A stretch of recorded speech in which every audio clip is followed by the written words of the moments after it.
welcome to the videos where I'm breaking down the Bass Pro Shops night race at Bristol Motor Speedway on Saturday night, September 18th at around 7:45 p.m. Eastern. And I am super excited for this race. I absolutely love Bristol. I hate that we lost a regular Bristol race with the dirt race that we had earlier this year, but we have a night race.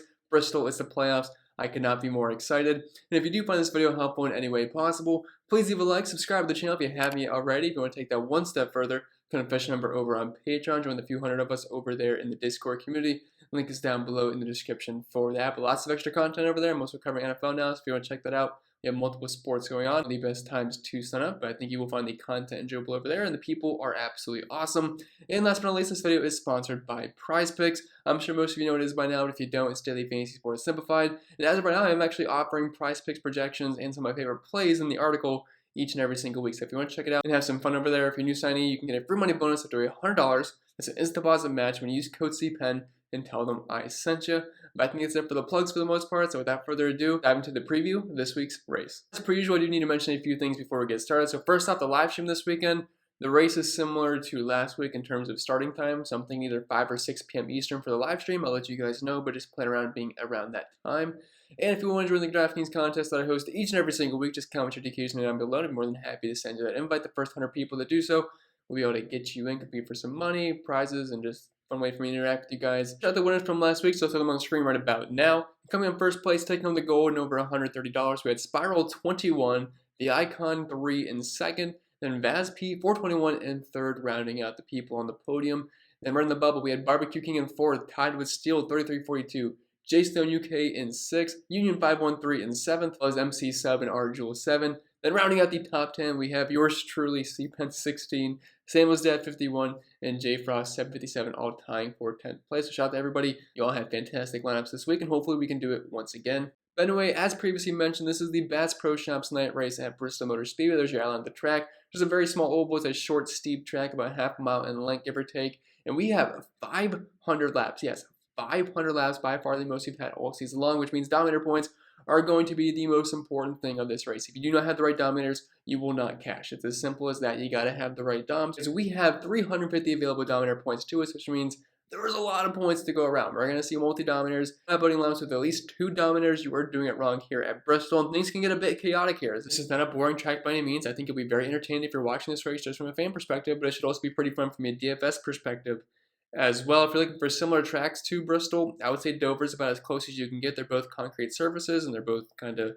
short, steep ovals for the most part. Obviously, Dover's a mile in length, so it's double the length of Bristol, but I guess that's about as close as you can get. But Bristol overall is a very unique track. And usually the guys that perform well at Bristol tend to keep performing well at Bristol, like Kyle Busch, each and every single race. Even last year when he was struggling, he still came out very strong at Bristol. So very unique track. Study it as that. If you want to look for a similar track, you could look at Dover, which earlier this season at Dover, Hendrick Motorsports absolutely dominated, finishing 1, 2, 3, 4. So something to keep in mind. It's also going to be in the 750 package since it's under 1.3 miles in length. But I think that's kind of it for the preview for the most part, so I think we can get right to the driver breakdown portion of this week's video. And as far as the overall pricing on the slate, I think DraftKings did a good job because I'm kind of all over the place. I think you can make a case for like 12 drivers up front as being the top driver on the entire slate. So hats off to DraftKings, they definitely made things a little bit tough. Like last week was just kind of a gimme, like Denny Hale and Martin Truex Jr., way too cheap. They're both excellent at that track. I mean, it just made way too much sense. That was the heaviest I went on dominators of the entire season, both on Denny Hamlin and Truex last week. Like, I don't know, it's kind of a layup in my opinion. This week, I am not seeing any layups like that. Like, yeah, there's some guys that are good plays, but there's also a lot of other good plays, which you can make a case for. So, kind of having a hard time wanting to key on a certain guy, but there's a couple guys I do like above the rest. We'll start with Kyle Busch here, $11,500. He's starting in 9th place, and while he hasn't been as good in the 750 package this year compared to the 550, so is Kyle Busch's playground. Like, if you're looking at the recent numbers for him, not really one that loves using track history these days. But Bristol is one of those unique tracks where I think it's definitely something to consider. Like, he has been the man at Bristol. 5 out of the past 6 races, he's finished in the top 5 here. He has 2 wins, the best drive rating, one of the best average finishes. The best average finish, the most DraftKings points per race, finished 2nd, 4th, and 1st the last 4 races. Had a bad finish in 2018, but then finished 1st race before that, 1st in the race before that. And while he has struggled speed-wise in this package this year, Bristol is a complete different animal. I definitely think he's someone I want to roster a lot of. So maybe not a cash game play for me because of that price point. I'd rather get up to Kyle Larson. If you can play Larson and Busch together, great, go for it. But it's going to take a lot of salary out of your lineup. And if they both lead like 200 plus laps, it's not going to matter. You want them in there. I'm not sure Kyle Busch is my favorite cash game play. Well, he's definitely going to be a tournament target for me.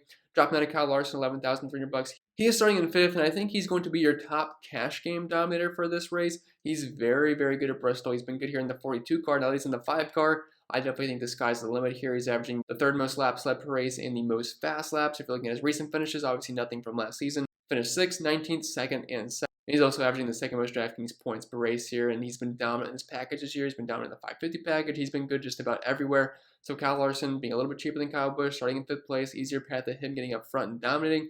Definitely think is in the cards for Kyle Larson this weekend, so I'm going to have a lot of exposure. Although I will say I'll be very spread out my exposures up top. Like last week, like I said, I was very keyed in on 2 guys. This week, I think I'm going to spread it out a little bit because I think all these guys are really good plays. Dropping on Denny Hamlin, 10,800 bucks. He is starting in 2nd. I'm hoping he's going to get a little bit overlooked just because of the starting position, but I like Denny Hamlin a lot. Denny Hamlin is very good at Bristol. He has been the fastest car in this package so far this year. He's been great the past 2 races in the 750 package. I think that continues here at Bristol. I realize Bristol's a little bit different than a short flat track, but the guy's a winner at Bristol before. He's been a big lap leader. He's been the most dominant car in this package this season. The most laps led, 2nd in fast laps, the best running position, drive rating was 6 top 5. So I'll take Denny Hamlin all day, starting in 2nd place, starting in the front row with Martin Truex Jr., who has historically struggled at Bristol. I'm not saying Martin Truex is going to suck in this race, but I definitely think Denny Hamlin is the preferred play over Truex if salary wasn't an issue. Then dropping in a Chase Elliott, $10,500. He's starting in 4th place. Another driver that's very good at Bristol. He was very fast at Dover earlier this season, which is a somewhat similar track to Bristol. I think Hendrick should be decently fast, although I will say guys like Alex Bowman and William Byron,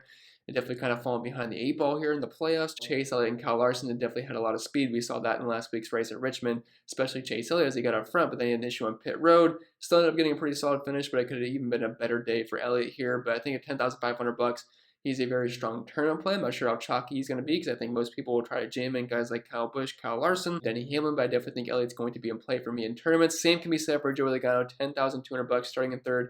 He's been very good in this package here. Now, I prefer him at short flat tracks, but Bristol has been a good track for him before. He's no stranger to leading laps here. He actually has the best average running position of all drivers at Bristol the past 6 races. He does have the 3rd best average finish in this package with 5 top 5s and a decent chunk of laps led as well. So 10,200 bucks. He'd overweight on Logano in tournaments. I'd rather have more Joey Logano than I would Truex, if that tells you anything. Then dropping out of the 9K range, you have Truex on the pool below $10,000. I think people are going to want to play him just because of how good he was last race, and we're in the same package. The thing is, though, he really struggles at Bristol. I'm not sure what it is, but the guy has terrible luck here. He has no top 5s, no top 10s, and 1 top 15 the past few years here with an average finish of 22.3. A lot of it can be chalked up to bad luck, but the guy just doesn't usually run that well here. 24th, 20th, 13th, 17th, 30th, and 30th are his actual finishes. And even though he's been excellent in this package this year, I'm just a little bit scared of the Bristol history, to be honest. I think he might lead some laps early on, but I don't think it's going to be enough for him to be optimal for where he's starting. Kurt Busch at 9,600 bucks. He goes a bit expensive for me. He did break out of last week's race, but he did show some speed early on like he did in the first week of the playoffs, so he is carrying some speed right now, and we're continuing this run of 750 package races. Starting 15th, he is a recent winner at Bristol. He's a very good track for him, like his brother Kyle Busch. I think he's going to run well here. I would not be surprised if he grabs a top 8, top 7 finish.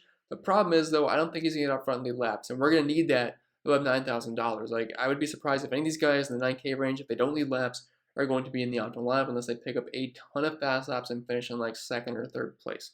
So Busch, he's viable. I don't love it though because of the price point. Ryan Blaney, 9,400 bucks. He's starting in 7th place, not starting as far back as Kurt Busch, but I think he's a lot more likely to lead laps. He's a big lap leader here. Bristol is actually averaging the 2nd most laps led per race here, only behind the man Kyle Busch. He's just had a lot of bad luck. If you look at his running position, it's very good at 9.7, but he has an average finish close to 20th place. That's because he's gotten screwed so many times. He's been running in 1st place, getting a lot of laps, then he gets wrecked, and then his race is over where he finishes 38th and 40th. So you got to be a little bit careful. He seems to just be unlucky here, but that's not something I can really account for projections. But projection-wise, he grades out as one of the best value dominators on the entire slate. And you guys know I'm a sucker for Ryan Blaney. Got the shirt on right now, so hopefully that does bring him some good luck. Last time I did that, I believe he won a race. Then we have William Byron, 9,200 bucks. He's starting on 14th. The price looks nice. The thing is, he hasn't been very good at Bristol so far. His car has definitely not had the speed that he had earlier in the year once the playoffs hit, both him and his teammate Alex Bowman. So not a huge fan of Byron. Don't see him getting up front and leading laps. He could be a top 5 contender, but will that be enough in a 500-lap race? I'm not so sure. As for Kevin Harvick, the same thing can be applied to what I said about William Byron to Harvick here. He won this race last year, was very dominant. I just don't think he has that speed this season. I don't just think it, I know it. He does not have the speed. We can look at the numbers, green flag speed-wise. Like, he's getting good finishes, yes, but good finishes are not going to cut it when you start 8th place in a 500-lap race. So I will have very minimal exposure, if any, to Kevin Harvick this weekend. Dropping down to the 8K range, we have Christopher Bell, $8,800. He's starting in 6th place. He brought a very fast car last week, and I do typically like him in the 750 package, more so at the short flat tracks. But Bristol, I mean, I think he's playable. He did finish top 10 in his first ever Cup race here. 20 car in the past with Eric Jones. Typically, he did run really well at Bristol, so I think he's playable. More so as a tournament flyer, because where he's starting, he's going to have to get up front lead laps and get fast laps, which is possible. Christopher Bell is a very talented driver, and he's in Joe Gibbs' equipment. And typically, the JGR cars, besides Truex, have run well, so he's playable, but I won't have too much exposure to him just because of the starting position. Brad Keselowski, $8,600. This has to be the cheapest. I think we've seen him at a regular track, counting like Bristol dirt or a road course. So this is a very cheap price point. This is a good track for him too. He actually won one of these races last season. I believe it was the first race. Then he finished 34th in the next one because he had an issue. But he has one of the best average finishes of 9.8. Good drive rating. Has a win. 2 top 5. Some of the most laps led and some of the most fast laps. So I think Brad Keselowski at that price point is definitely going to be in play. I know he hasn't exactly been as sharp this season, but it's going to be hard to pass up that price point. So I will be having some Keselowski just because of the price. Let's be honest, I'm probably just falling into a trap here. Two very similar plays here in MDB and Austin Dillon, both starting right around each other, both around the same price points, and they both have had some decent finishes at Bristol in the past. MDB, he did have that one really strong race where it looked like he was going to win, then Denny Hamlin passed him at the end. And then Austin Dillon, he's not an elite driver here, but he's typically a top 15 guy. He did have a 6th place finish last year in the first race. Out of that, you can probably expect him to finish around 12th to 15th place, which is just fine. I mean, for where he's starting in 18th place, I think that's okay. I mean, it's not my favorite play. I wish he was a little bit cheaper, but I think Austin Dillon certainly could be in play here. He just have the top 20 in each and every single 750 package race we've had so far this year, so I think he's overall safe. As for MDB, a little bit more boom or bust, but he is playable starting in 19th. I do think I prefer Austin Dillon over MDB, though. Then Alex Bowman, $8,000. He's starting 11th, and like I said, Bristol is kind of like a mini Dover, and he won the Dover race earlier this season. Now, Kyle Larson had the best car. Alex Bowman just having to get out front in the last pit stop, which ended up winning him the race. And he is a dirt cheap. $8,000 for Alex Bowman, a Hendrick Motorsports driver.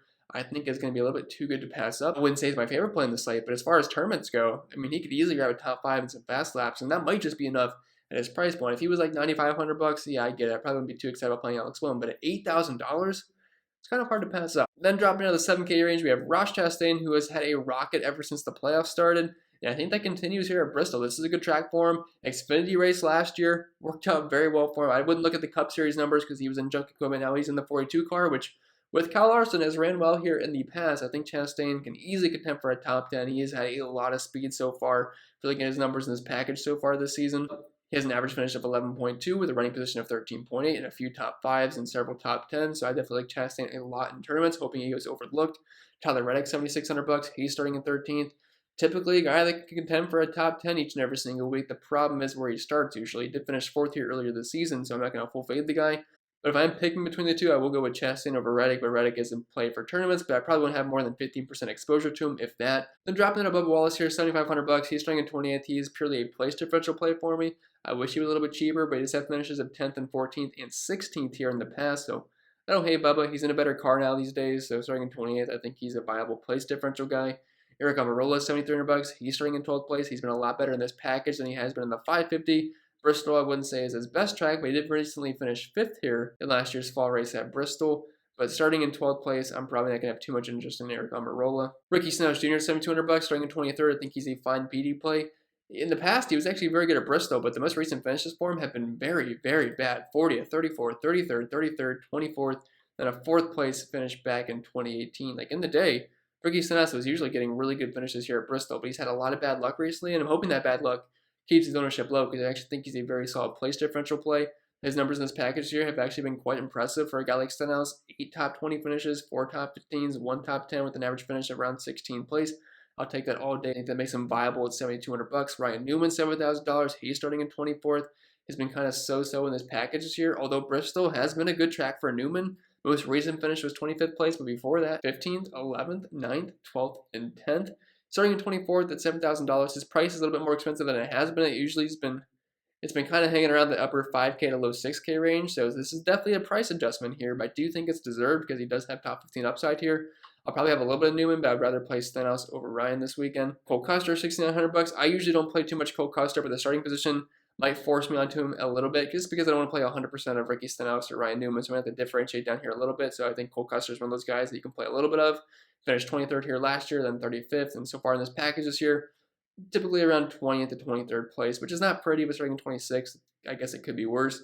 Chris Buescher, 6,700 bucks. He's starting in 25th. I preferred him in the 550 package so far this year, but he did finish 8th last season. At Bristol, he's typically a top 20 contender pretty much every single track, so Buescher isn't play for me just because of the price point and the starting position. Suarez in the past was actually not too bad at Bristol. Had finishes of 8th, and 11th place. Gotta keep in mind though, that's when he was in pretty good equipment. Now that he's at the track house, I mean, it's kind of an RCR car, which those guys do have top 15 upside here, so I think Suarez is fine. He doesn't offer you as much PD upside as guys like Chris Buescher and Cole Custer, but I think he offers you maybe similar, if not a little bit higher finishing position upside as well, so it's kind of take your poison there if you want the higher finishing position upside, if you want the extra safety with place differential. Eric Jones starting in 22nd. He's a guy that used to be very, very good at Bristol. Last year he finished 3rd and 5th. 3 top 5 finishes the past 6 races here. The problem is he's now in the 43 car, which obviously does not have quite the speed of the 20 car. With Bristol being such a unique track, I think Eric Jones can definitely run a little bit better than what he typically does in this package so far this season. Yeah, as he has an average running position around 20th place with 5 top 20 finishes. So I don't hate Eric Jones. I think he's a fine, cheap PD play here. He's Briscoe, 6,200 bucks. He's starting in 20th place. We have no cup starts without the Bristol dirt race. But so far this season, this package starting around where he's probably going to finish. So I'm not huge on Chase Briscoe. I'd rather play Ryan Preece, $6,000 starting in 27th. Finished 9th, 12th, and even 18th is not too bad, especially when you're starting 27th at $6,000. Preece was kind of being priced in that mid 7K range, so now he's all the way back down to 6K. Starting in 27th, I think that makes him a very solid play. I could see him being quite chalky for cash games. David Starr, 5,800 bucks. I'm not sure why David Starr is more expensive than guys like Corey LaJoie, even Michael McDowell. I know he's starting really far up, but David Starr is going to be the slowest car of anybody here. He's probably not even going to finish the race. So I think we can do a very clear fade on David Starr. Corey LaJoie starting in 31st, 5,600 bucks. Do think he's a pretty solid play. He doesn't have the greatest history here at Bristol, but I mean, LaJoie's been a guy that has top 20, top 25 upside pretty much each and every single week in 750 package. So I'll take Corey LaJoie starting in 31st. I think he's a very good cheap PD play. Could see a lot of people going the Ryan Preece and Corey LaJoie route down low, just to be able to afford guys like Kyle Busch or Kyle Larson this weekend. Now it's probably going to be a fade for me, just starting a little bit too far up for me. I know he's got a couple of good finishes at Bristol, really willing to buy in there. JJ Yeley starting in 35th. I think he's actually somewhat playable. Last 3 races here, which is actually several spots gained for where he's starting. He also has an average finish of 29th in 4 races in this package this year. So I don't actually hate JJ Yeley. He's one of those guys that can allow you to fit in those triple dom or even quad dom builds if you're really trying to go heavy up top. Then after that, Anthony Alfredo is probably the last playable guy. But then you have Justin Haley, BJ McLeod, Davison, Smithley, Licky Quinhalf, which I would pretty much have no exposure to.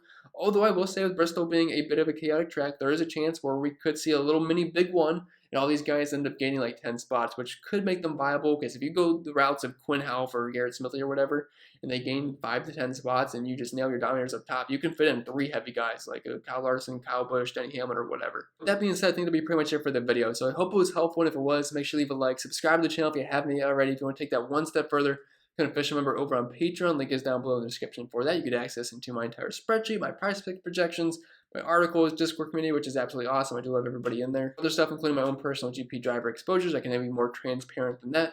And don't forget, this video was sponsored by Prize Picks. That's you versus the projections. And as of right now, if you sign you over there, you get a free money bonus. That's an instant deposit match up to $100 when you use code CPEN and tell them I sent you. But I think that'll be pretty much it. I will stop rambling. I'll see you guys on Saturday evening for the live stream.